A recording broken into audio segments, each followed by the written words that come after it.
we're going to do what's called indicators. There's two ways to do indicators, getting them to use their upper body to help them understand what their lower body needs to do. So the first way is to do palms straight out in front of you together. And what we're looking for is relaxed shoulders.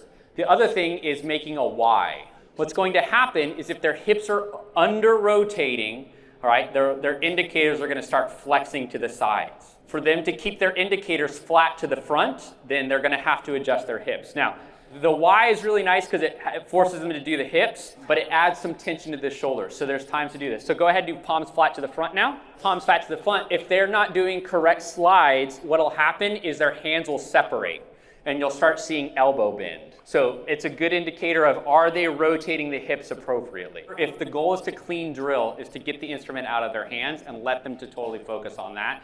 Once the concepts are layered in, then add the horns back up. So in our short time together, here are the things that we've worked on. We've isolated vertical lines. We're seeing their real-time analysis through form relationships.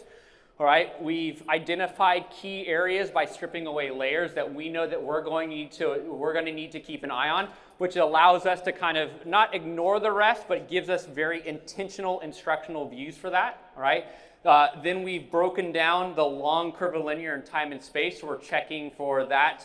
We're checking for their understanding of that. We're looking for the body center dots that we cleaned. All right, we're looking to make sure that the pose is successfully decluttering, and then we're adding the ripple across, right? So in this small chunk, we're checking through these higher level concepts to make sure that we're achieving. So in different ways. Some of this is dot centric. Are they achieving mid sets? Are they achieving, quarter sets?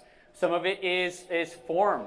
All right, are they leaving and departing on staggered arrival counts? Are we relating to the form? Are we decluttering the form in specific ways? So we're the responsibilities and what they're thinking of change from set to set to set.